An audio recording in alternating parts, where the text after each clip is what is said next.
അപ്പോൾ ടുഡേ ഞാൻ വന്നിട്ടുള്ളത് ഞങ്ങളുടെ മാംഗോസ്റ്റിനെ കുറിച്ചിട്ടുള്ള കാര്യങ്ങളുമായിട്ടാണ് കേട്ടോ. അപ്പോൾ ഞങ്ങളുടെ മാംഗോസ്റ്റിന് ഇതാ മാർച്ചിലൊക്കെ ആയിട്ട് കഴിച്ച് തുടങ്ങി കേട്ടോ. ഇത് കണ്ടോ, ഇതിലിങ്ങനെ കുഞ്ഞു കുഞ്ഞി പൂമൊട്ട് എന്ന് പറയാറ്റില്ല, കുഞ്ഞു കുഞ്ഞു കായ്കളുണ്ടായി, മൊട്ടുണ്ടായി. അങ്ങനെ ഇതാ കുറച്ചും കൂടി കഴിയുമ്പോഴേക്കും അത് വിരിയും കേട്ടോ. അതിൻ്റെ പൂക്കൾ കാണാൻ വേണ്ടിയിട്ട് നല്ല രസമാണ്, നല്ല രസമുള്ള പൂവാണ് ഇത്. ഈ മാംഗോസ്റ്റിന് എൻ്റെ ബർത്ത്ഡേക്ക് നട്ടിട്ടുള്ളതാണ്, ഫസ്റ്റ് ബർത്ത്ഡേക്ക് കേട്ടോ. കണ്ടോ, നല്ല രസമാണ് ഇതിങ്ങനെ നിറഞ്ഞു നിൽക്കുന്നത് കാണാനായിട്ട്. പിന്നെ നല്ല വെയിലായിരുന്നു, അതുകൊണ്ട് നല്ല വെള്ളം നനയ്ക്കണം കേട്ടോ. കണ്ടോ, ചൂട് കാരണം കൊഴിയണൊക്കെ ഉണ്ട്, ബട്ട് നമുക്ക് കുറച്ച് കിട്ടുന്നുണ്ട്. കണ്ടോ, നല്ല രസമുണ്ട്. അടുത്ത പൂക്കളൊക്കെ കാണാനായിട്ട് ഇങ്ങനെ റെഡ് കളറിൽ നല്ല രസത്തിലാണ് അതുണ്ടായിട്ടുള്ളത്. കണ്ടോ ഗൈസ്, അവിടെ ഇതളുകളൊക്കെ ആകെ കൊഴിഞ്ഞ കാരണം ഉണ്ണി ഇത് വെള്ളം നനയ്ക്കുകയാണ്. ഉണ്ണിയും ഉമ്മയാണ് മെയിൻ ആൾക്കാരെ ശുശ്രൂഷിക്കണം കേട്ടോ.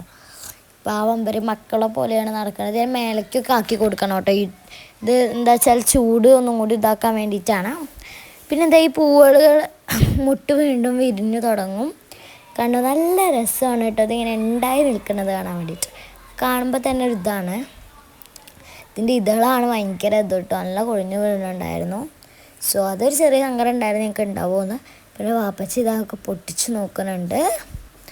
കണ്ടോ, ഇപ്പം ഇത് ഈ ഒരു സ്റ്റേജിലെത്തിയപ്പോൾ ഗൈസ് ഒരു സങ്കടപ്പെടുത്തുന്ന കാര്യമുണ്ടായത്, എല്ലാ കായ്കളും വീഴലെടുത്തി. എന്താ അറിയത്തില്ല, ചൂട് കൊണ്ടാണെന്നാണ് പറഞ്ഞു കേൾക്കണത്. ഇനി ഓരോ ദിവസം 10-12 കായ വെച്ചിട്ട് ഇങ്ങനെ കിട്ടുക. ഞങ്ങൾക്കൊരു പ്രതീക്ഷ ഉണ്ടായിരുന്നില്ല ഇത് ഉണ്ടാവുന്നൊന്നും. പിന്നെ ഇത് അമ്മച്ചോ ഒരാഴ്ചയ്ക്ക് ശേഷമുള്ള വീഡിയോസൊക്കെയാണ് എടുക്കുന്നത്. വലിപ്പം പലതിനും പല വലിപ്പമാവും, കാരണം ഇത് ആദ്യം ഉണ്ടായത് ലാസ്റ്റ് ഉണ്ടായത് അങ്ങനെയൊക്കെ ഉണ്ടാവുമല്ലോ. നല്ല രീതിക്ക് കായ വീഴുന്നുണ്ട് കേട്ടോ. അത്ര വലിപ്പത്തിയ കായൊക്കെയാണ് ഈ വീഴുന്നത്. ആലോചിക്കുമ്പോഴാണ് സങ്കടം വരുന്നത്. കണ്ടോ, ഈ ഒരു വലിപ്പത്തിയ കായകളാണ് ഈ വീഴുന്നത്. പിന്നെ അത് അതിൻ്റെ ടോപ്പിലേക്കൊക്കെ നല്ല രീതിക്ക് തന്നെ ഉണ്ടായിക്കണ്.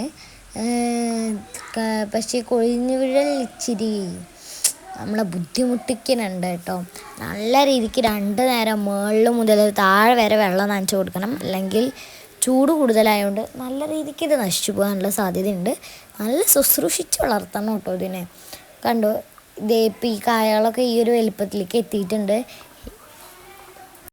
അപ്പോൾ ഇത് അധികം വയ്ക്കുമ്പോൾ നല്ല വെയിലുള്ള സ്ഥലത്തൊന്നും വയ്ക്കേണ്ട, ഒരു മീഡിയം വെയിലുള്ളിടത്ത് വെച്ചാൽ മതി കേട്ടോ. പിന്നെ ഇവിടെ കണ്ടോ, നല്ല രസമുള്ള കായ്കളൊക്കെ ഉണ്ടായിട്ടുണ്ടായിരുന്നു. അപ്പോൾ നല്ല രസത്തിലൊക്കെ ഉണ്ടായിരിക്കുന്ന സാധനങ്ങൾ. പിന്നെ ഇടയ്ക്ക് വെച്ച് ഇതിനൊന്ന് ഉറുമ്പ് കടിച്ചിട്ട് ചുവപ്പ് കളർ ആവലെടുത്തേക്കണം കേട്ടോ. ഞങ്ങളെ കണ്ടപ്പോൾ വിചാരിച്ചിരിക്കണ പഴുത്ത് എന്നാണ്, പക്ഷെ അല്ല, നമുക്ക് തെറ്റി. പിന്നെ ഇത് അമ്മച്ചി എടുത്ത് വെച്ച കുറച്ച് വീഡിയോസാണ് ഇതൊക്കെ പറയണത്. കണ്ടോ, ഇടയ്ക്കുള്ള വീഡിയോസും കാര്യങ്ങളൊക്കെ ഉണ്ട്. ഇപ്പോൾ എനിക്ക് ഒരെണ്ണം കാണിച്ചാൽ ഞാൻ കണ്ടോ, അത്യാവശ്യം വലുപ്പത്തിയിട്ടുണ്ടെങ്കിൽ പഴുത്താൽ മാത്രം മതി കേട്ടോ. ഇങ്ങനെയൊക്കെ എത്തി നിൽക്കുമ്പോഴേക്കും പൊട്ടിക്കണം കേട്ടോ നമ്മൾ. ഇച്ചിരി കളറൊക്കെ വന്നോട്ടെ. ഇത് ഉമ്മച്ചി ഇൻസ്റ്റഗ്രാം നോക്കി ഉണ്ടാക്കിയിട്ടുണ്ടായിരുന്നതാണ്. നമ്മൾ ഈ ഒരു പച്ചയിൽ തന്നെ പൊടിച്ചിട്ട് അരിയിലാണ് വയ്ക്കാറ്. അപ്പോൾ ഉമ്മാൻ്റെ കണ്ടുപിടുത്തത്തെ വാപ്പിച്ച് ഇങ്ങനെ പറയുമായിരുന്നു, ഉമ്മാൻ്റെ അല്ല ഇൻസ്റ്റഗ്രാമിൻ്റെ കണ്ടുപിടുത്തത്തെ. അപ്പോൾ ഇത് നമ്മൾ പൊട്ടിച്ചു, അങ്ങനെ ഒരുപാട് പേർക്ക് കൊടുത്തു കേട്ടോ. വീടിനടുത്തുള്ളവർക്കൊക്കെ നമുക്ക് കൊടുക്കാൻ പറ്റി, നമുക്കൊക്കെ ആവശ്യത്തിന് കഴിക്കാൻ പറ്റി. അപ്പോൾ നല്ല ടേസ്റ്റാണ്. ഇതൊരു പുളിയും മധുരമൊക്കെ മിക്സ് ആയിട്ടുള്ള ടേസ്റ്റാണ്. അപ്പോൾ ഇത്രയും ആണ് നമുക്ക് കിട്ടിയത്. അപ്പോൾ നിങ്ങൾക്ക് ഈ വീഡിയോ ഇഷ്ടപ്പെട്ടാൽ ലൈക്ക്, ഷെയർ, സബ്സ്ക്രൈബ്.